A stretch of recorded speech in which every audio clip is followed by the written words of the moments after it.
I honestly think that you're doing yourself a great disservice if you regard inverted rows as a mere regression only weak people do because they are not strong enough to do pull-ups. That's nonsense. Yo, what's a crack, my happy face pullers, your personal trainer T-Talks, changing people's lives for the better through strength and fitness. As I already mentioned in a previous video, the inverted row is one of the most underrated exercises in the strength world. This is true even in calisthenics circles, where pull-ups tend to take the spotlight away from bodyweight rows. But what's causing inverted rows to be so overlooked? Here are 3 reasons that are preventing this amazing movement to go mainstream. The first one is that the inverted row is not a competition lift. The same can be said about rowing movements with external weights. And there is some logic to it. The truth of the matter is that horizontal pulling is a very difficult movement to standardize. In the context of a 1 repetition max, it's difficult to imagine rowing exercises not being performed with momentum. Therefore, it's highly unlikely to ever replace the famous how much you bench for how much you row. The second reason is that the fitness trends of the moment are failing to give inverted rows more visibility. None of them have managed to place bodyweight rows onto a more central stage in fitness. From a hypertrophic point of view, I understand the barbell bent over row or the pendlay row to be preferred over the bodyweight variant due to its superior muscle recruitment in the lower body. From a performance perspective, strict form in the inverted row could easily be compromised. Think about the evolution of the original pull-up into the butterfly version in the sport of CrossFit.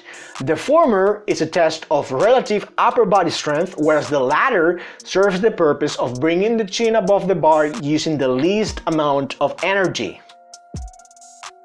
The third reason is that the calisthenics community as a whole is not pushing this movement enough. Some channels are trying, of course, but there seems to be no real appetite on information around horizontal pulling. Let's have a look at the 2 most influential calisthenic channels with millions of subscribers. If we go ahead and apply a filter to show us their most popular videos, episodes that exclusively cover inverted rows don't rank well. This lack of interest in bodyweight rows is not exclusive to YouTube.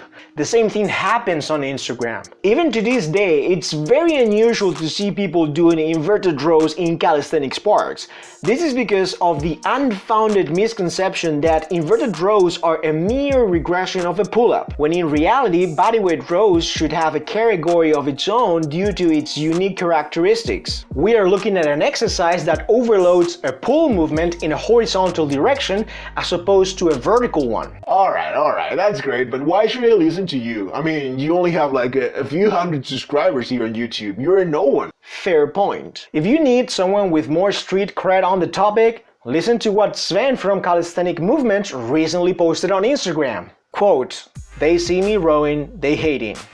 For the last 2 months, I couldn't do any pull-ups due to injury. Rows and front lever holds, on the other hand, didn't cause any pain.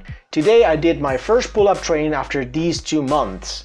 I am pain-free and perform even better than before. I think this result is really interesting and shows that pull-ups are not the holy grail of calisthenics. Rows are as good, if not even better." That's heresy. If you've got problems with overhead pull movements, don't worry too much about losing your strength and precious back gains and focus on rows and shoulder health. End of quote. If you resonate with this message, please give me a thumbs up to amplify the outreach of this video. Now in the second part of this video, I'm going to give you reasons with specific examples on why strength athletes as well as regular folks in the gym should be doing inverted rows more often. Powerlifting is the sport where maximal strength is displayed across 3 different lifts. The upper back plays a key role in the bench press as scapular retraction brings multiple muscles together to create a solid, strong base to support the primary movers on the opposite side. For the squats, the back as a whole is responsible for preventing flexion in the spine, while the lifter is flexing both at the hips and knees with a massive load on its back. And for the deadlift, especially when performed in a conventional style, the lower back is the primary mover alongside the entire posterior chain. With regards to the upper back, a powerful engagement of the lats as well as the traps is key in holding the load safely, as these two muscle groups help prevent internal rotation at the shoulder.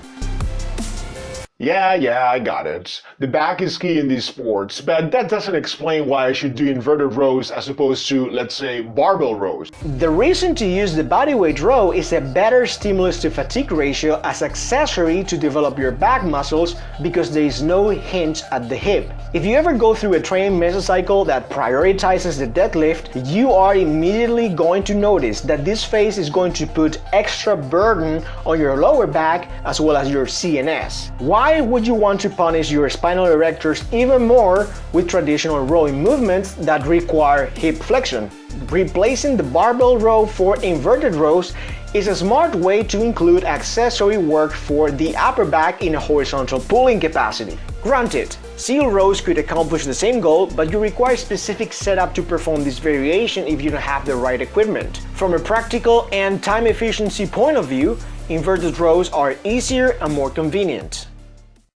This sport produces strong, athletic, and highly conditioned individuals capable of great performance across multiple disciplines and time domains.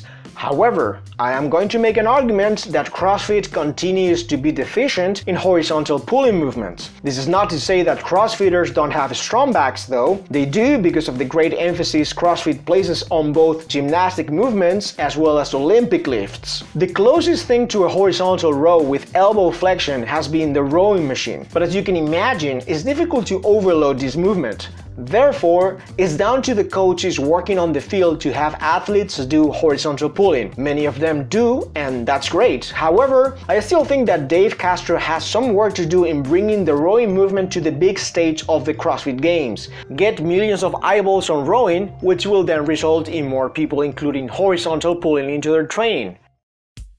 This is the community that, as a whole, should be leading the charge in redefining the inverted row. I would encourage calisthenic athletes with clout and influence to push the importance of this movement. In order for bodyweight enthusiasts to have a successful, long, and well-rounded training career, we must train movement patterns in as many directions as the body allows. If you are new to calisthenics, I'm pretty sure that you are already doing push-ups, dips, pull-ups, the staples of calisthenics, but what about inverted rows, also known as Australian pull-ups? I honestly think that you're doing yourself a great disservice if you regard inverted rows as a mere regression only weak people do because they are not strong enough to do pull-ups. Pull-ups and inverted rows should go hand in hand and be treated as equal.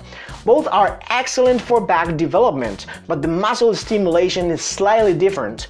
Do you want to become a better and more well-rounded calisthenics athlete? Then do both. It is commonly said that pull-ups are the king of calisthenics, dips are the squat for the upper body, and the push-up is a close relative to the bench press. Well, this might sound a little bit bold, but I think it's time we start calling the inverted row the deadlift of the bodyweight community. Lastly, society as a whole would greatly benefit from inverted rows becoming more popular. We spend long hours staring at phones and computers, and we inadvertently get into a slouch position with our shoulders round forward. Over time, this faulty posture can cause a misalignment of body parts. This hunchback of Notre Dame scenario could be easily avoided with inverted rows being performed on a regular basis. This movement reinforces scapular retraction and strengthens all the muscles that are hardly ever engaged in day-to-day activities of modern life. Yes, the pull-up could deliver similar results, but the vast majority of the population are very intimidated by this movement. I work with untrained individuals, regular people. They can't even fathom the prospect of doing a pull-up. However, everyone can do inverted rows from day one and reap the benefits of this exercise immediately. regardless of their starting point. Due to the mechanics of the inverted row, the strength requirement to perform this exercise is much lower than the pull-up, which makes the bodyweight row a better candidate for untrained individuals seeking to build foundational upper body strength in their posterior chain, especially when they are first introduced to calisthenics in particular and resistance training in general. I published 2 videos a while ago on inverted row progressions with both straight bar and gymnastic rings. Make sure to check them out as you get stronger in your horizontal pulling strength. Alright, that's all for today. Thank you so much for sticking around. If you learned something new or you found value in today's video, I would really appreciate if you could drop me a like. If you don't want to miss any upcoming videos, make sure to subscribe to the channel and click on the bell to get notified when I release new content. I gotta go eat. In the meantime, stay fit, stay strong, give me a thumbs up and subscribe to the channel for more gains. Peace.